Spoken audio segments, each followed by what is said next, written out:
यूं तो सूबे में 2014 में बीजेपी सत्तासीन हुई और इसके मुखिया बने मनोहर लाल। बचपन से ही मनोहर लाल संघ के विचारों से प्रेरित थे और इसी के चलते आगे चलकर वे पूर्णकालिक स्वयंसेवक के रूप में संघ की विचारधारा को बढ़ाने में लग गए। समय का चक्र घूमता गया और जीवन में निरंतर बदलाव आते रहे और अब समय आ गया था नरेंद्र मोदी का।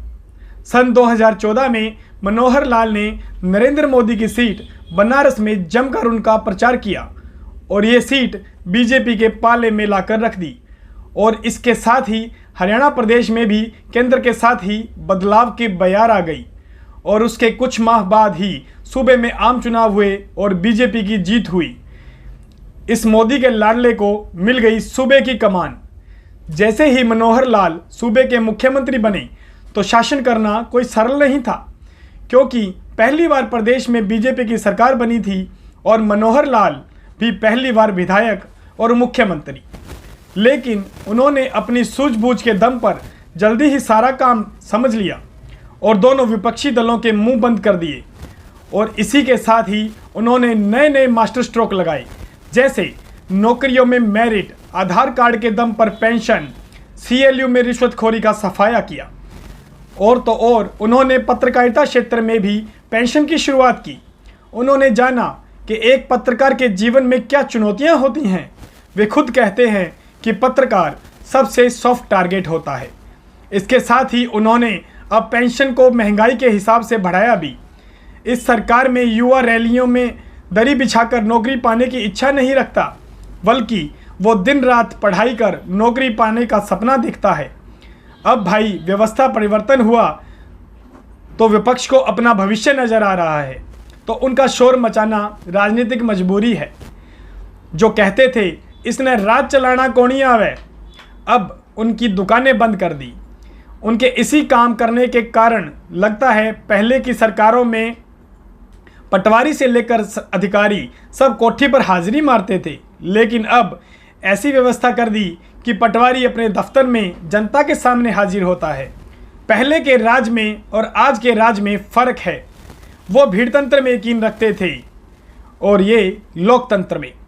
जब हरियाणा में बीजेपी की सरकार आई तब कई ऐसी टेल थी जिन्होंने 30 साल तक नहरी पानी का मुंह नहीं देखा था कि नहरी पानी कैसा होता है।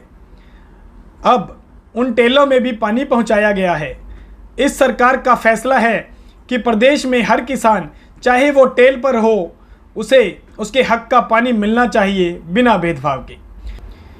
मनोहर लाल के CM बनने के बाद 2016 में प्रदेश के कई जिलों में नरमे की फसल सफ़ेद मक्खी लग गई थी, जिससे किसानों को भारी नुकसान हुआ था।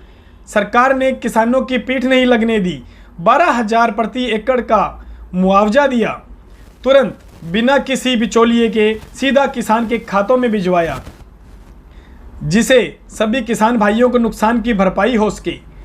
मुख्यमंत्री मनोहर लाल ने हरियाणा के हर गांव के अंधेरे को हमेशा के लिए समाप्त कर दिया। ऐसा ऐतिहासिक निर्णय लिया जिससे लोगों के घर में उजियारा हो सके। मुख्यमंत्री ने हर गांव में 24 घंटे बिजली देने के मकसद से देश के सबसे महत्वाकांक्षी कार्यक्रम महारा गांव जगमग गांव लॉन्च किया। कहते हैं ना, जहां चाह वहां राह। आज के राज में और पिछली सरकारों के राज में फ़र्क है। अगर फ़र्क नहीं है तो आप बताओ, आज प्रदेश भर में और गांव-गांव में कोई सरकारी कामों में सरकारी फंड पर अपनी चौधर नहीं चला सकता। जिसका जो हक है वो उसे आसानी से और अपने आप मिलता है। हरियाणा में पिछले 50 वर्षों से सिर्फ बहकाने की राजनीति ही होती रही है। मनोहर लाल ने किसान के पसीने और मेहनत की कीमत भली भांति समझी। लगता है वास्तव में सत्ता में कोई संत आ गया है। संसार भूषण दिवाकर की रिपोर्ट, JG न्यूज।